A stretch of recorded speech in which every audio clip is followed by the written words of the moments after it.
stage, and then we've got to basically.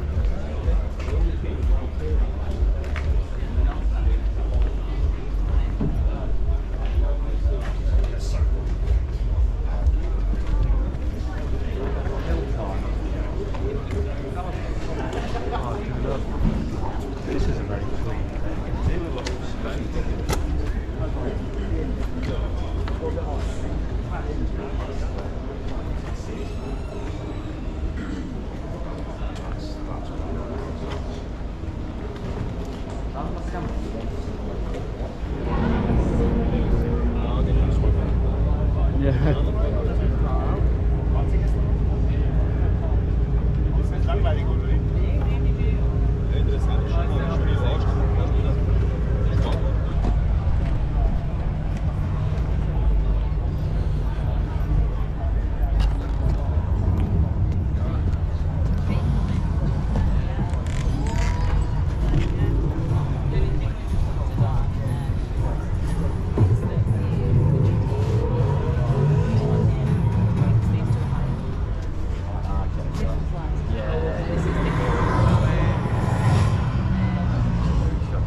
before 1950, but that is the year it became the official Formula One World Championship.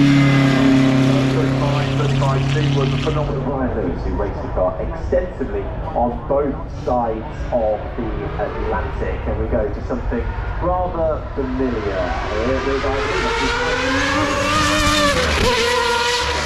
Ferrari, the sixth original driver cockpit, because the likes of Adrian Newey designed it as small as possible so you get those aerodynamic cars.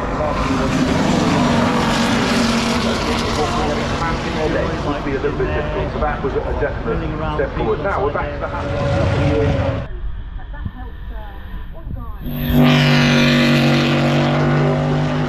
Certainly did. During all the violence and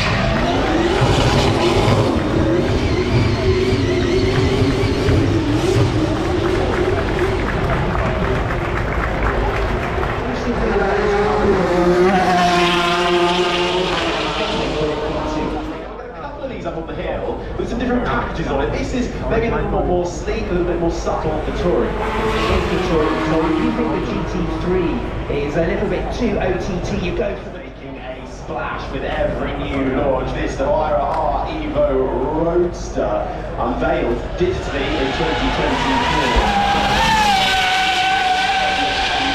Now it's making its glow. Yeah, this we have up and down the field when it comes to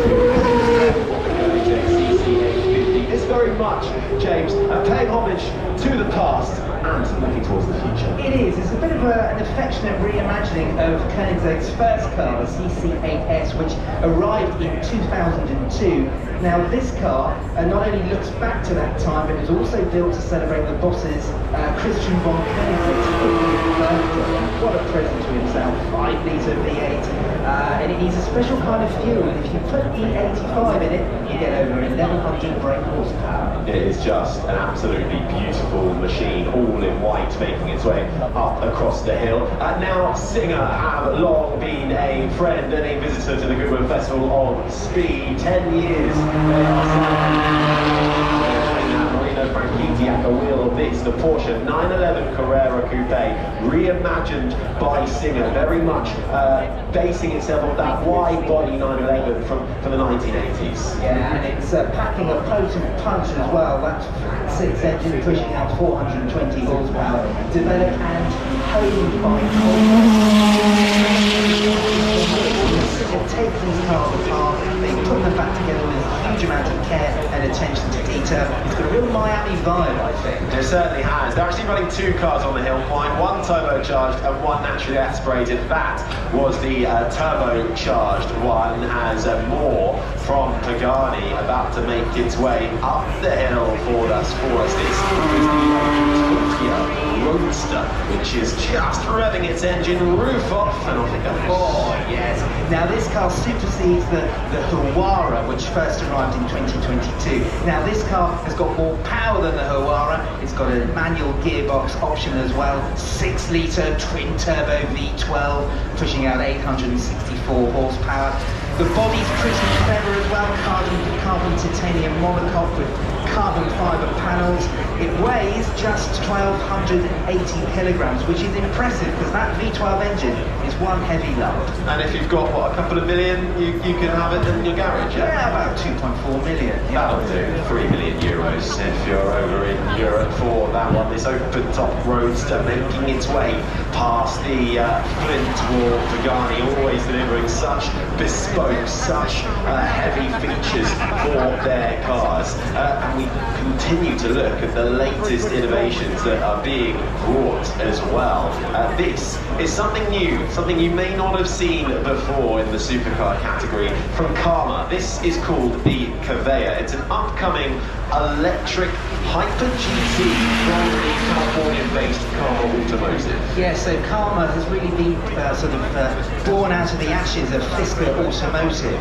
They've been going since 2014. This, like you say, is their new flagship. Over 1,800 brake horsepower, 180 miles an hour.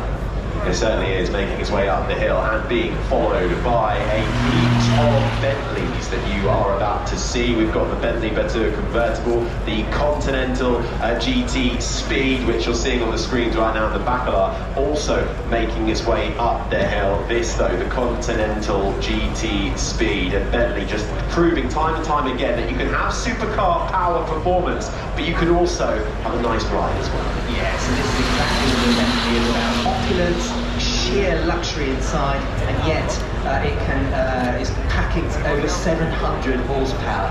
This is the ultra performance hybrid version, so it's a 4-litre V8 plug-in hybrid, so you can have a bit of electric running if you want, but you can also really get that V8 to grouch if you want to. The Maserati MC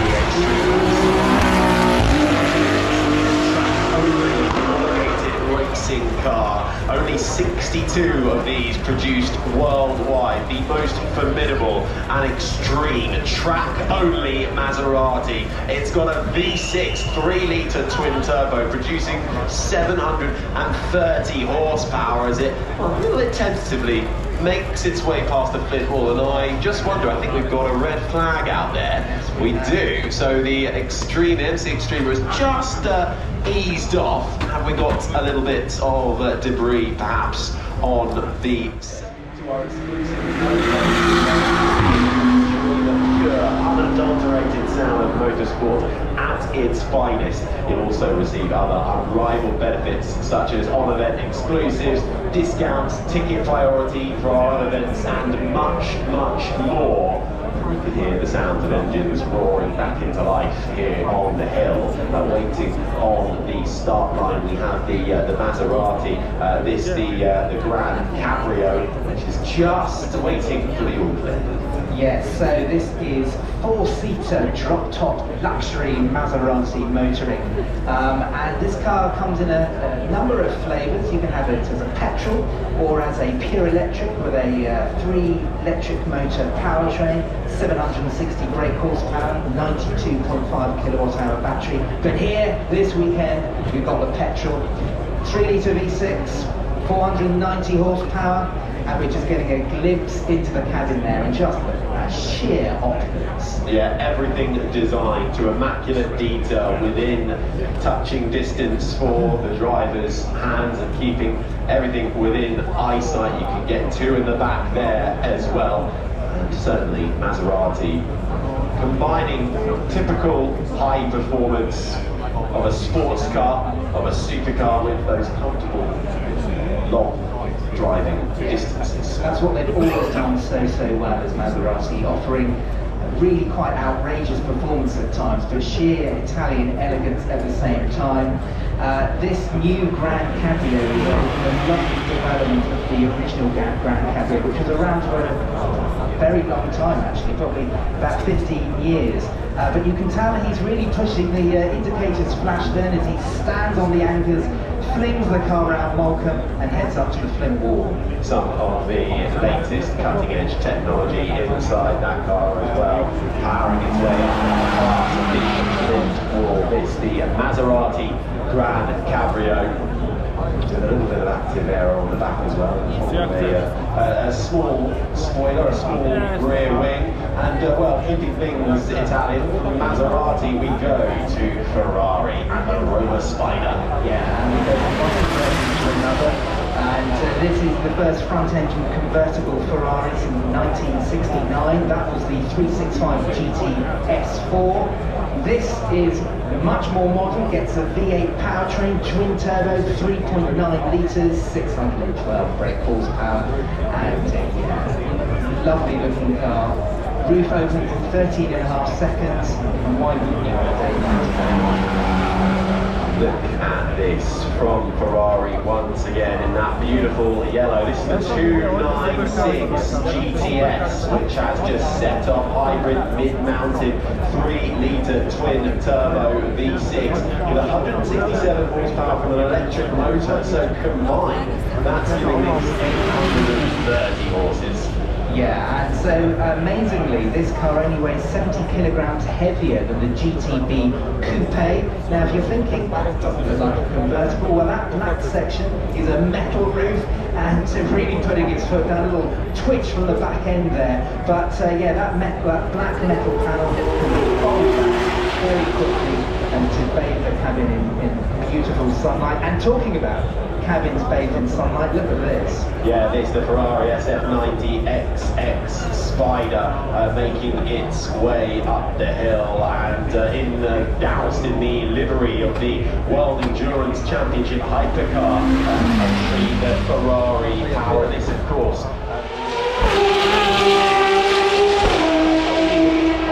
supercar again for Ferrari's XX program. Yes, so like I just said, the XX cars are normally track only. The previous car wasn't, that's a road car, but this certainly is not a road car. It's a track only Ferrari. And this program is where owners can have their cars looked after by the Scuderia and taken to track.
building weekend.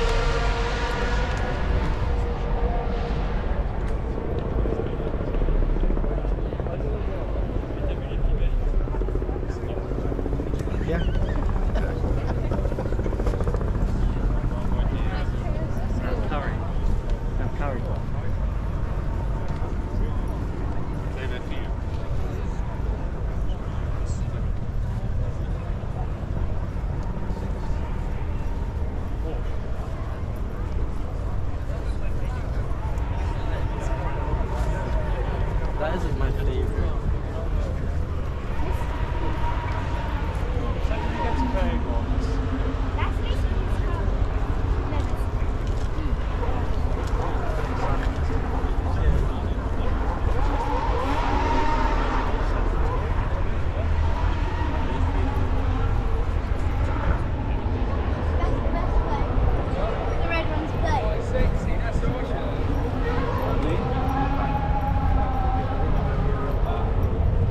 Interior of them.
to the sides, guys. Car coming through. Everybody to the sides, please. Purchased for my PlayStation 1 with my pocket money, and of course it was Michael Schumacher, you know. And my favourite car is actually in this batch, my favourite car of all time, the 3-litre V10 Ferrari. That season when it was launched in Brazil, winning every single race apart from Monaco. But for me, Schumacher was my hero when I was younger. Everything had to be red. When I was wearing a red t-shirt, red shorts, and a red little push bike. And yeah, we've got so many young players out here as well that you can see those I've seen out there as well. It's so fantastic to see. And they also get to learn, of course, about the history of Formula 1, which I think is so important. It's rather fun to see the safety car and medical cars that existing temperature zones. And he said actually, the Formula 3 race is even more difficult. The problem is the real time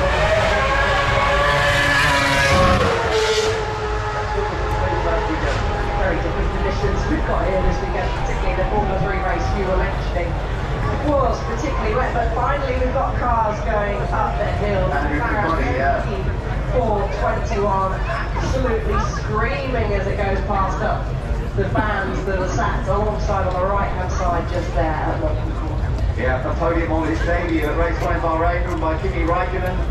Pablo Montoya was his teammate. They achieved plenty of podiums that year in 2006, but he didn't actually get any wins. But what a gorgeous car, the aero design. Of course, rules change all the way through Formula 1 history, and this is a period when we did not exist. John? This is a masterpiece of engineering. It's a Mercedes-Benz W125 from the mid-30s era.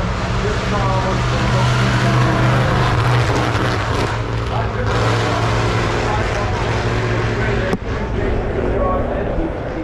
and they would win titles in that period.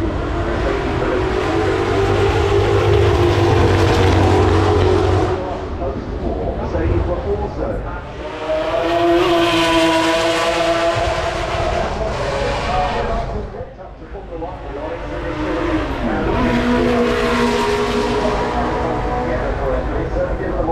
two-time Le Mans winner. First of those in 1995. He's behind the wheel of McLaren.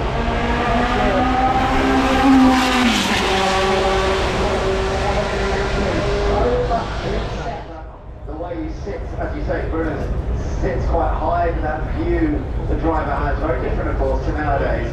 But lovely to see M23, which was a very successful machine for several years. Unusually, effectively until now, we always have a new car every year, but the M23 would lasted several years, didn't it? It was introduced in 1973. I think it was introduced again as Goodwood overtaking the Fallon BT42 at McLaren bought the M23 in the same time.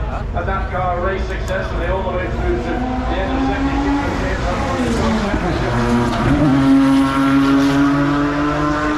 Some drivers feel that 23 was the nicer of the two cars. Which was actually an incredibly successful car, slightly before he joined the car, because this was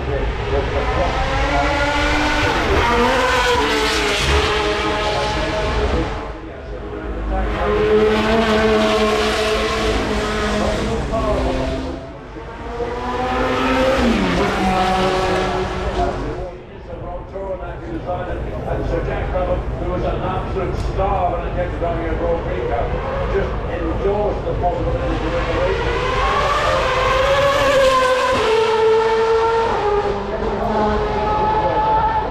Sorry, at the green trumpet.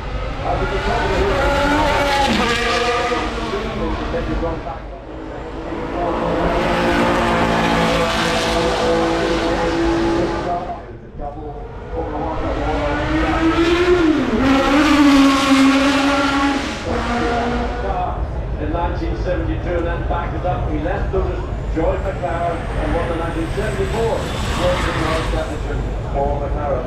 And he even got his first Proud of that in Formula 2, and before that even in Formula 3. So he was the first of the wave of Brazilian drivers that came to Europe in the late 60s. Alex, this is one of your favourites, isn't it? This is my favourite. It's any car that I could see.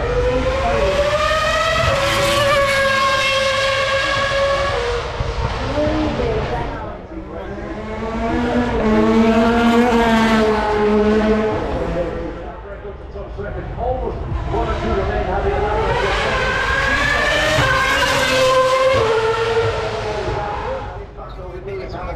And in the very final round of the series, it came down to Lewis taking the title by 1 point.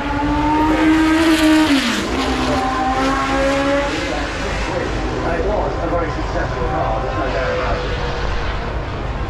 But for Ferrari, it didn't quite work for them to win the Drivers' Championship. They did actually win the Constructors' Championship though. But going back a bit earlier, John, we're back to the Tyrrell, of course. This was a crucial time for Sir Jackie Stewart. Then,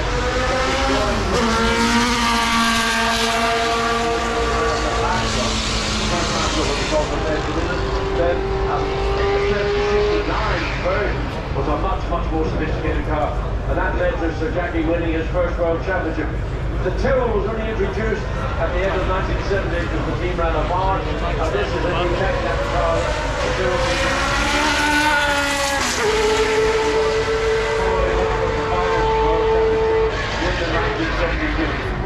what I think is interesting is the Lewis the Tyrrell wasn't necessarily the fastest car in a single lap in a qualifying, but Jackie understood how you win races, and more importantly, how you win championships. We can listen to the wonderful sound.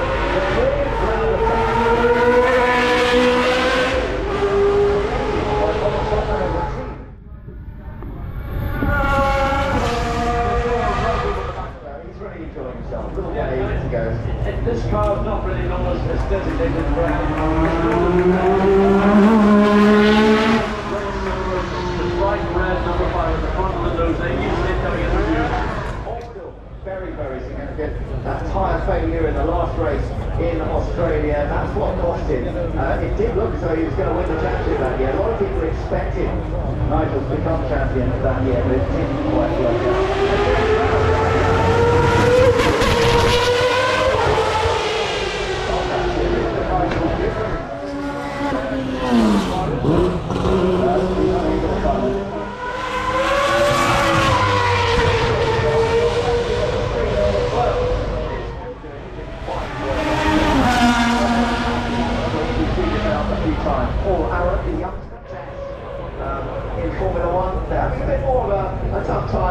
This stage in the season, but some of their historical cars where they took those 4 titles with Sebastian Vettel in the 10,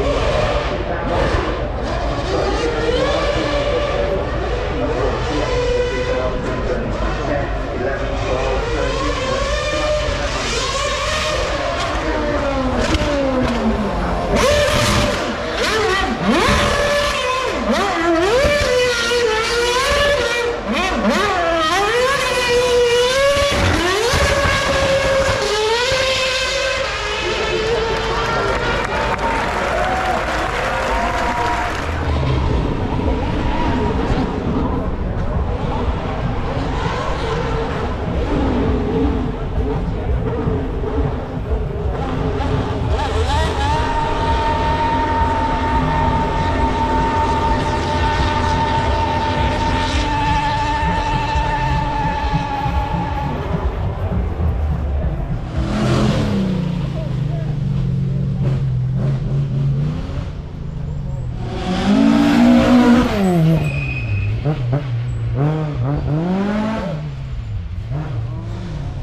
Could make this interesting.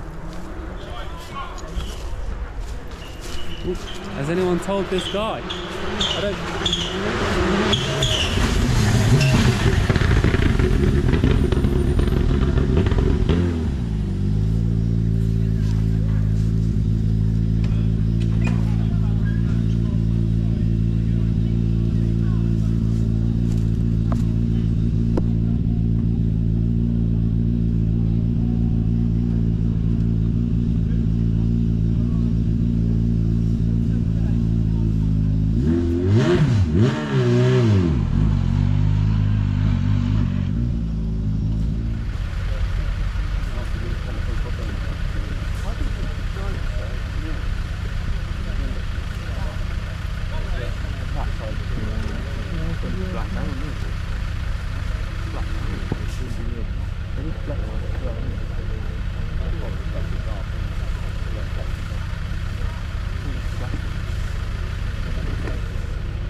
Loves a bit of fuel. Yeah.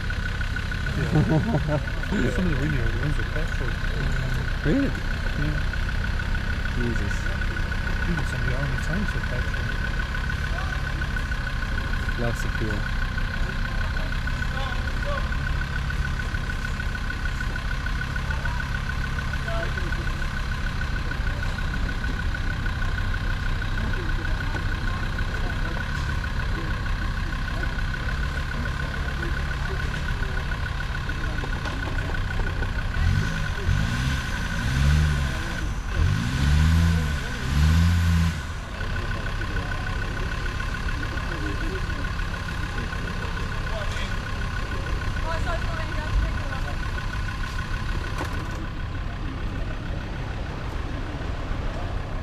I think the Vinland was any more of a place, could it?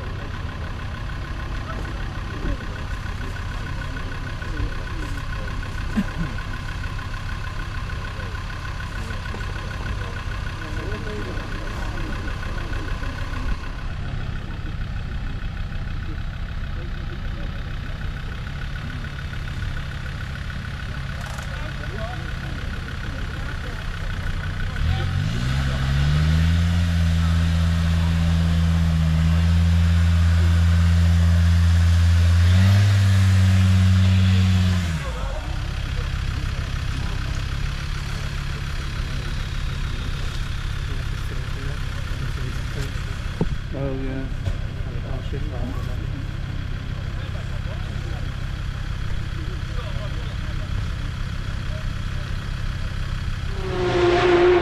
A very successful machine in Can-Am Racing, and that's slipping and sliding around too. It is.